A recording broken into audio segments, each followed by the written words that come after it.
Assalamu alaikum students. Today the topic of discussion is saturated hydrocarbons. Saturated hydrocarbons के बारे में बच्चे पढ़ने से पहले ना आपको पता होना चाहिए कि कार्बन के इलेक्ट्रॉनिक कन्फिग्रेशन क्या है। आप हमेशा लिखते हैं कि कार्बन जो है उसका मास है 6। जब इसके इलेक्ट्रॉनिक कन्फिग्रेशन आप ड्रा करते हो तो आप लिखते हैं 1s2 है। 2s में भी कितने इलेक्ट्रॉन हैं 2 हैं, और 2p में भी कितने इलेक्ट्रॉन हैं 2 हैं। यानी इसका जो वैलेंस शेल है, वैलेंस शेल में कितने इलेक्ट्रॉन है टोटल 4। इट्स मीन कार्बन की वैलेंसी कितनी है 4 वैलेंसी है। ठीक है, तो कार्बन को कितने बॉन्ड बनाने हैं 4 बॉन्ड बनाने हैं।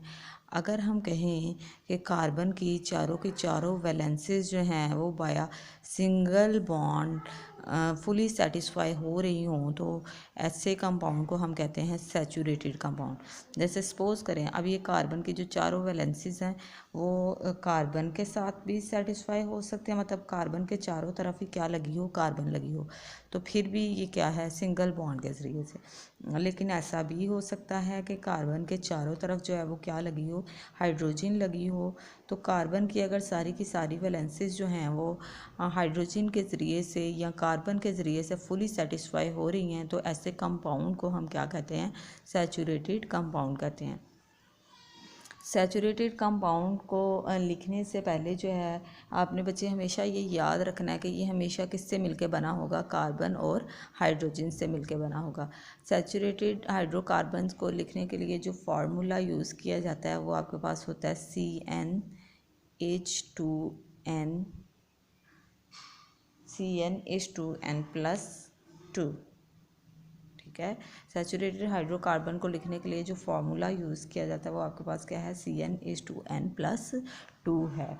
नेक्स्ट हम पढ़ेंगे कि देखें हमने कहा ये क्या है कार्बन है जिसमें हमारे पास क्या लगे हो सकते हैं हाइड्रोजन या कार्बन की सारी वैलेंसीज कार्बन के ज़रिए से भी सेटिस्फाई हो सकती हैं।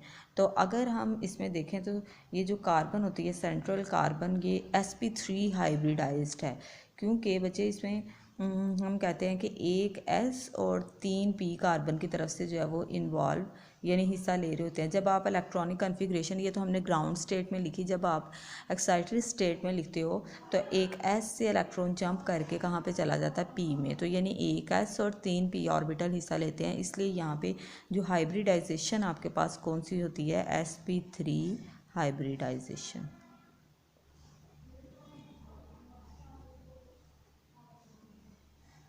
और sp3 हाइब्रिडाइजेशन में बच्चे जो आपने ज्योमेट्री पढ़ी थी वो आपके पास कौन सी होती है टेट्राहेड्रल ज्योमेट्री होती है।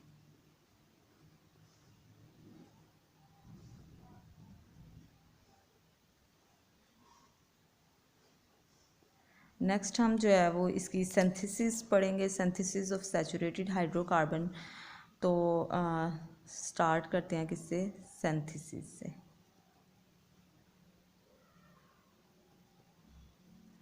Synthesis of saturated hydrocarbons.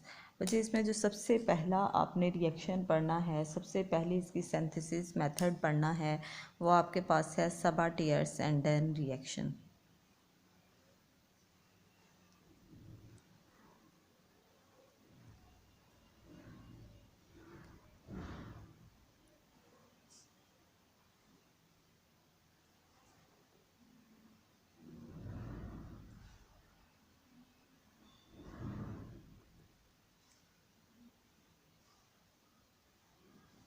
सबाटियर-सैंडन reaction हम सबसे पहले पढ़ेंगे। इसमें बच्चे हम देखेंगे कि अल्कीन की जो है वो हाइड्रोजिनेशन करवाई जाती है in the presence of a निकल एज ए कैटलिस्ट, और जो टेम्परेचर प्रोवाइड किया जाता है वो तकरीबन 200 से 300 डिग्री तक होता है। देखिए फ़र्ज़ करें हम यहाँ पे कोई भी अल्कीन ले लेते हैं, हम लेते हैं इथीन को, इसमें आपके पास कितनी कार्बन होती हैं 2 कार्बन होते हैं। ये आपके पास क्या है इथीन। जब इसकी हम क्या करवाएंगे हाइड्रोजिनेशन। हाइड्रोजिनेशन का मतलब बच्चे क्या होता है एडिशन ऑफ हाइड्रोजन। अल्कीन में अगर हम एडिशन ऑफ हाइड्रोजन करवाएं किसकी मौजूदगी में निकल एज ए कैटलिस्ट यूज़ किया जाता है, और टेम्परेचर जो प्रोवाइड किया जाता है वो आपके पास है 200 से 300 डिग्री सी तक। तो ये आपके पास कार्बन है, ये भी कार्बन है, इसके साथ दो दो हाइड्रोजन और डबल बॉन्ड के साथ अटैच है। लेकिन अगर दोनों कार्बन में एक एक हाइड्रोजन की एडिशन हो जाए, एक हाइड्रोजन जो है वो यहाँ पे जाके ऐड हो जाए और दूसरी हाइड्रोजन जो है वो इस कार्बन पे जाके ऐड हो जाए, तो क्या होगा, यहाँ पे भी CH3 और यहाँ पे भी क्या आ जाएगा, CH3 आ जाएगा। यानी कार्बन के दरमियान जो डबल बॉन्ड था वो किस में कन्वर्ट हो जाएगा, सिंगल बॉन्ड में। तो ये आपके पास क्या बन गया है, अल्केन, इथेन बन गया है। यानी आपने क्या बनाया है, इथेन से इथेन।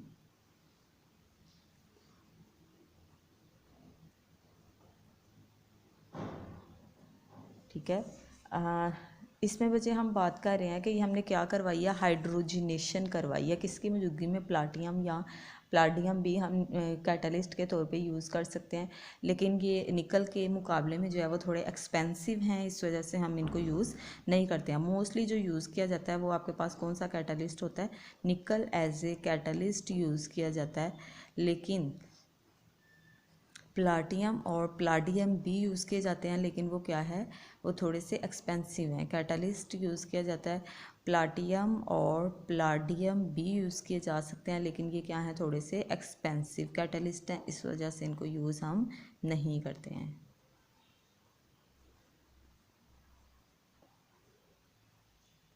अच्छा जी, अब आपने नेक्स्ट जो है वो इस मेथड की एप्लीकेशन देखनी है। तो बच्चे अगर हम एप्लीकेशन की बात करते हैं तो इसमें क्या होता है, प्रोडक्शन होती है वेजिटेबल घी की, किससे, catalytic hydrogenation of vegetable oil.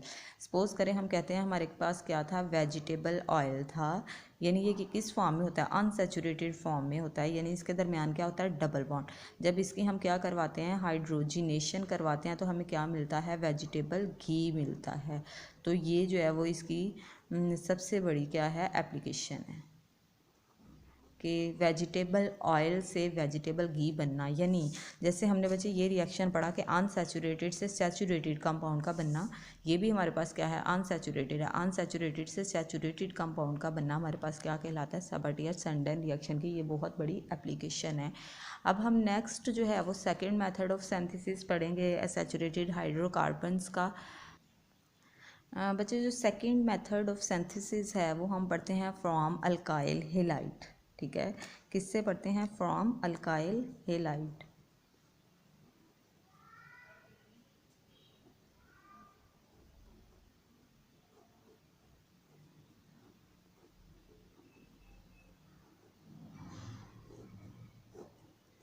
Alkyl halide से हम किस तरह से बना सकते हैं बच्चे, आपने ये हमेशा याद रखना है कि सपोज़ करें आपके पास कोई भी अल्काइल हेलाइड है, कोई BRX, कोई भी अल्काइल हेलाइड है। ठीक है, तो जब आप इसका रिएक्शन करवाएंगे किसके साथ, जिंक के साथ, किसकी मौजूदगी में, किसी भी एक्वस एसिड की मौजूदगी में। ठीक है, किसी भी एक्वस एसिड की मौजूदगी में जब आप रिएक्शन करवाएंगे तो आप देखेंगे कि बच्चे यहाँ पे जो आपके पास हाइड्रोजन है ये किसके साथ रिएक्ट कर जाएगी, इस R के साथ, और आपके पास क्या बनेगा, RH। ठीक है, और यहाँ पे ये जिंक रह गया और दो हैलोजन ग्रुप रह गए, ये इसके साथ मिलेंगे और क्या बन जाएगा, ZnX2। अब यहाँ पे हम कोई एग्जांपल लेके देख लेते हैं। सपोज करें हमारे पास है CH3Cl। ठीक है, यानी मिथाइल क्लोराइड है, कोई भी हाइड्रोजन हेलाइड है, कोई भी क्या है, हेलाइड है हमारे पास, ये हमारे पास क्या है, हैलोजन है, और ये क्या है, अल्काइल हेलाइड है, सॉरी अल्काइल ग्रुप है, अल्काइल हेलाइड है। जब इसका रिएक्शन हम करवाते हैं किसके साथ, जिंक के साथ, किसकी मौजूदगी में, किसी एक्वस एसिड आपके पास, सपोज करें ये कौन सा है, hydrogen chloride as a acid use कर रहे हैं, तो ये वाली जो हाइड्रोजन है ये इस कार्बन के पास चली जाएगी और इसको कन्वर्ट कर देगी किसमें, मीथेन में, यानी अल्केन में। ठीक है, अल्केन बन गया। अब ये जिंक रह गया और दो क्लोरीन रह गए, ये दोनों मिलेंगे और क्या बना देंगे, जिंक क्लोराइड। ठीक है, हम कोई भी एग्जांपल ले सकते हैं। सपोज करें हम नेक्स्ट जो है वो ले लेते हैं, आपके पास है इथाइल क्लोराइड। जिंक के साथ रिएक्शन हो रहा है किसकी मौजूदगी में, किसी भी एक्वस एसिड की मौजूदगी में। तो क्या होगा बच्चे, यहाँ से ये वाली जो हाइड्रोजन है वो जब इस कार्बन पे चली जाएगी तो आपके पास क्या बन जाएगी, अल्केन बनेगी, कौन से वाली, इथेन। देखिए आपने ethyl halide, ethyl chloride use किया था, तो कौन सी बनेगी, इथेन बनेगी, और साथ में ये जिंक जो है वो दोनों क्लोरीन को लेगी और इसको कन्वर्ट कर देगी किस में, जिंक क्लोराइड में। ठीक है, नेक्स्ट हम इसका थर्ड मेथड ऑफ सिंथेसिस पढ़ते हैं। Third method of synthesis decarboxylation of monocarboxylic acid.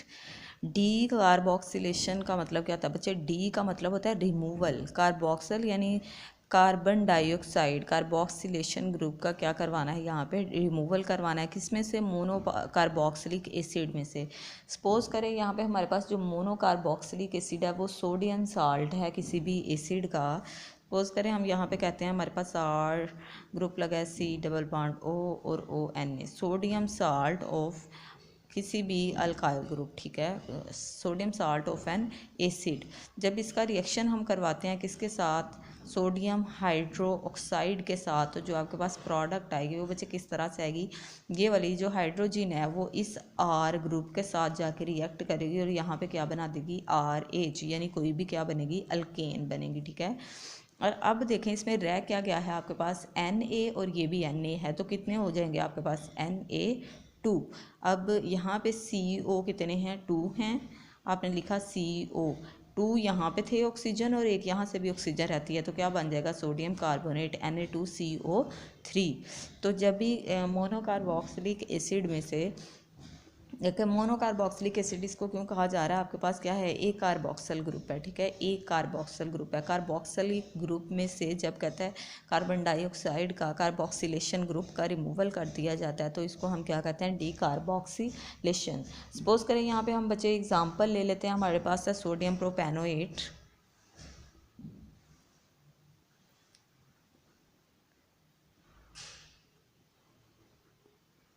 इसको हम सोडियम प्रोपेनोएट क्यों कह रहे हैं बच्चे? आपको नज़र आ रहा है कि प्रोपेन में कितनी कार्बन होती हैं? 3 कार्बन, और यहाँ पे भी हमारे पास कितनी कार्बन है? 3 कार्बन है। ठीक है, तो ये साथ में क्या लगी हुई है? सोडियम। सोडियम प्रोपेनोएट का जब रिएक्शन करवाया जाता है किसके साथ? सोडियम हाइड्रो ऑक्साइड के साथ, तो ये वाली जो हाइड्रोजन है वो इस कार्बन पे जाके अटैक करेगी और इसको कन्वर्ट कर देगी किस में? अल्केन में। यानी कौन सी अल्केन आपके पास बनेगी? इथेन। अब देखें आपके पास ये भी सोडियम और ये भी सोडियम है, 2 सोडियम आ गए तो Na2। अब CO2 ये वाला है और एक ऑक्सीजन ये वाली है, तो ये क्या आ जाएगा आपके पास? CO3। यानी आपके पास क्या बनती है? अल्केन, और साथ में क्या बनता है? Sodium carbonate. ये तो था इसका third method of synthesis. Next हम पढ़ते हैं फोर्थ मेथड ऑफ सिंथेसिस, जो कि वेरी वेरी इंपॉर्टेंट मेथड है, कोल्ब इलेक्ट्रोलिसिस मेथड। चलें जी बेटे, next fourth method of saturated hydrocarbon आपके पास है Kolb electrolysis method. Kolb electrolysis method को आप पढ़ने के लिए आप कहेंगे कि जब भी कंसनट्रेटेड सॉल्यूशन लिया जाता है सोडियम या potassium salt of monocarboxylic acid का, उसकी इलेक्ट्रोलाइज करवाया जाता है, उसको इलेक्ट्रोलाइज करवाया जाता है, तो उससे क्या प्रोड्यूस होती है? आपके पास अल्केन प्रोड्यूस होती है। सपोज करें हम यहाँ पे लेते हैं, आपके पास है RCOO Na। ठीक है, यानी सोडियम साल्ट ऑफ आपके पास की कोई भी एसिड है, sodium salt of carboxylic acid है। जब इसको इलेक्ट्रोलाइज करवाया जाता है, यानी वाटर की मौजूदगी में इसका रिएक्शन होता है, तो आपके पास जो प्रोडक्ट बनेगी वो क्या है? ठीक है, दूसरा सपोज करें RCOONA है आपके पास, और यहाँ पे आपका रिएक्शन होता है किसके साथ? वाटर के साथ। तो क्या होगा कि बच्चे आपने ये याद रखना है कि हमेशा यहाँ से ये वाला R और ये वाला R आपस में कंबाइन करेंगे और जो प्रोडक्ट आपके पास बनेगी वो देखें, हम लिखेंगे R एंड R, कोई भी अल्केन आपके पास बनेगी। ठीक है, अब देखें यहाँ पे आपके पास CO2 एक ये वाला है और एक CO2 ये वाला है, तो आपके पास जो प्रोडक्ट बनेगी वो क्या बनेगी? 2CO2 बनेगा। अब देखिए यहाँ पे Na एक ये है और एक Na ये है, तो हम यहाँ पे लिख लेंगे 2Na बन गया हमारे पास। और बच्चे यहाँ पे देखें हाइड्रोक्सल ग्रुप एक यहाँ भी है और एक हाइड्रोक्सल ग्रुप यहाँ भी है, तो वो दोनों हाइड्रोक्सल ग्रुप जो है वो इस Na के साथ लगेंगे और सोडियम हाइड्रोक्साइड बना देंगे। यहाँ पे अब एक हाइड्रोजन रह गई थी और यहाँ पे भी क्या रह गई थी? एक हाइड्रोजन, तो आपके पास क्या बन जाएगी? हाइड्रोजन यहाँ से रिलीज़ हो जाएगी। ये तो था इसका रिएक्शन। नेक्स्ट हम पढ़ेंगे इसका मैकेनिज़्म, कि इसका मैकेनिज़्म क्या होता है, किस तरह से जो है वो आपके पास अल्केन बनती है, कार्बन डाइऑक्साइड रिमूव होती है, सोडियम हाइड्रोक्साइड बनता है और हाइड्रोजन साथ में जो है वो रिलीज़ हो रही होती है। तो बच्चे इसमें हम बात करते हैं कि जब भी potassium salt of acetic acid को इलेक्ट्रोलाइज किया जाता है तो जो एसीटेट आयन है, एसीटेट आयन पे आपको पता है नेगेटिव चार्ज है, तो वो माइग्रेट करके एनोड की तरफ जाएंगे, और जो आपके पास कोई भी मेटल आपने सोडियम यूज़ किया या पोटाशियम, उस पर क्या है पॉजिटिव चार्ज है, तो वो मूव करके किसकी तरफ जाएगी, कैथोड की तरफ जाएगी। ठीक है, तो आपके पास क्या जनरेट होंगे, फ्री रेडिकल्स जनरेट होंगे, जो कि क्या करेंगे, अपने इलेक्ट्रॉन्स देंगे और उनसे फिर क्या बन जाएंगे, अल्केन बनेंगे। यहाँ पे चलें हम स्टार्ट करते हैं इसका मैकेनिज़्म।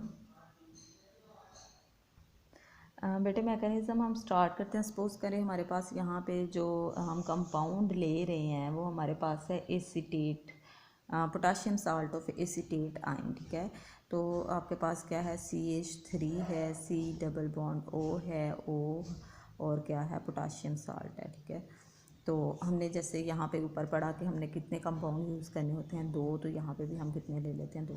अब ये रिएक्शन जो है वो किसकी मौजूदगी में हो रहा है, वाटर की मौजूदगी में हो रहा है। तो आपको पता है एसीटेट आयन पे नेगेटिव चार्ज है और पोटाशियम पे क्या है, पॉजिटिव चार्ज है। तो 2 चीज़ें आपके पास यहाँ पे बनेगी, एक तो बनेगा आपके पास एसीटेट ग्रुप,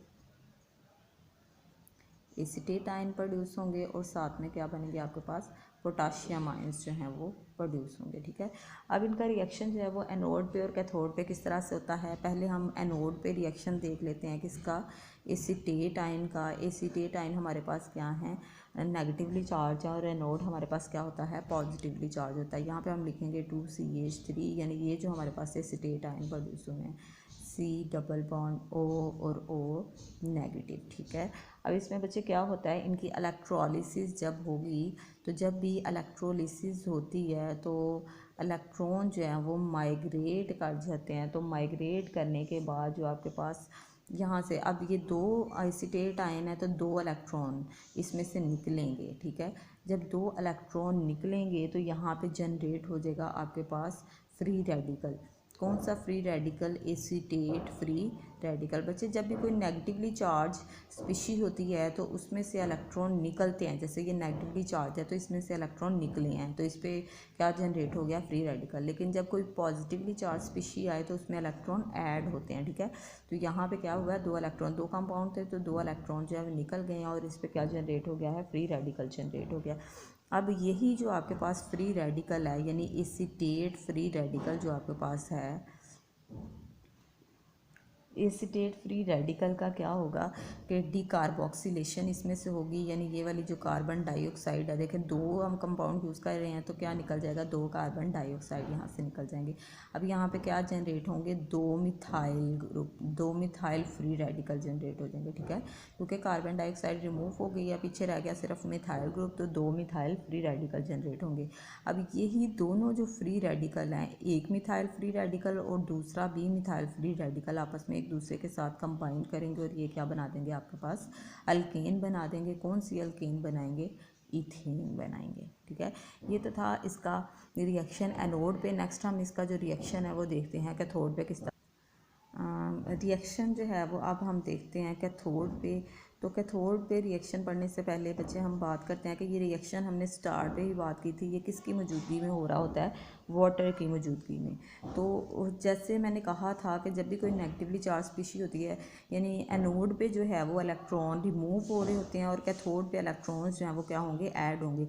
तो वाटर क्या करता है, 2 इलेक्ट्रॉन लेता है और क्या बनाता है, आपके पास 2 हाइड्रोक्सल आयन बनाता है, और साथ में क्या बनती है, आपके पास हाइड्रोजन जो है वो निकलती है। अब यही जो 2 हाइड्रोक्सल आयन है वो पोटाशियम आयन के साथ रिएक्ट करेंगे, जो शुरू में आपके रिएक्शन में जो है वो रिलीज़ हुए थे। 2 पोटाशियम आयन और 2 क्या होंगे, आपके पास हाइड्रोक्सल आयन, ये दोनों रिएक्ट करेंगे और आपके पास क्या बन जाएगी, यहाँ पे प्रोडक्ट पोटाशियम हाइड्रोक्साइड। ये तो था इसका method, Kolb electrolysis method. Next हम पढ़ते हैं 4th method of discussion, carbonyl compounds, जो कि आपके पास किन के लिए होती है, एल्डिहाइड्स के लिए या कीटोन के लिए।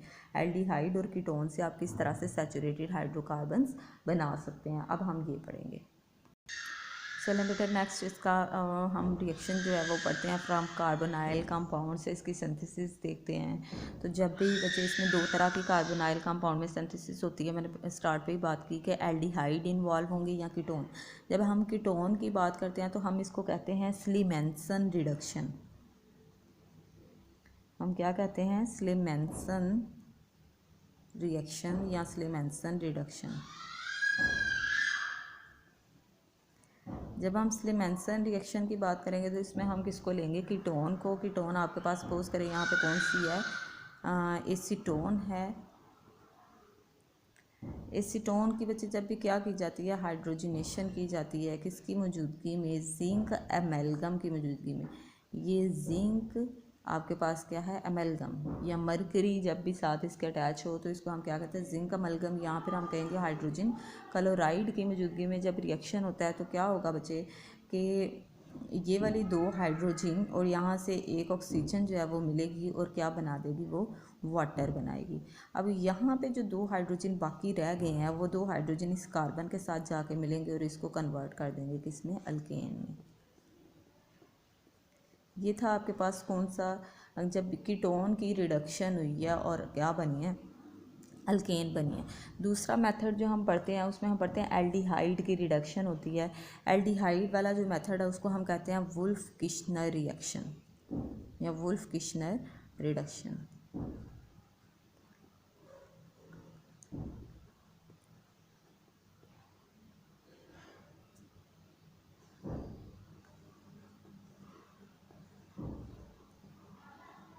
बच्चे वुल्फ किश्नर रिएक्शन में हम बात करेंगे किसकी, एल्डिहाइड की। सपोज करें आपके पास जो एल्डिहाइड है वो कौन सा है, CH3 डबल बॉन्ड O और क्या लगी है साथ में, हाइड्रोजन लगी है।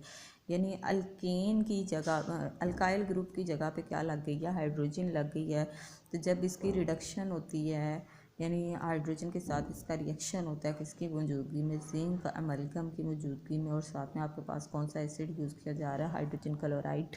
तो क्या होगा कि यहाँ से दो हाइड्रोजन और ये ऑक्सीजन आपस में रिएक्ट करेंगी और क्या बना देंगी, वाटर बना देंगी। ठीक है, वाटर बनाएंगी। अब यहाँ पे दो हाइड्रोजन रह गई हैं और यहाँ पे इस कार्बन के साथ एक हाइड्रोजन पहले से है तो क्या आ जाएगा आपके पास, अल्केन ही बनेगी, CH3। और यहाँ पे एक हाइड्रोजन पहले से है, दो और आ जाएंगे और ये भी क्या बन जाएगा, CH3।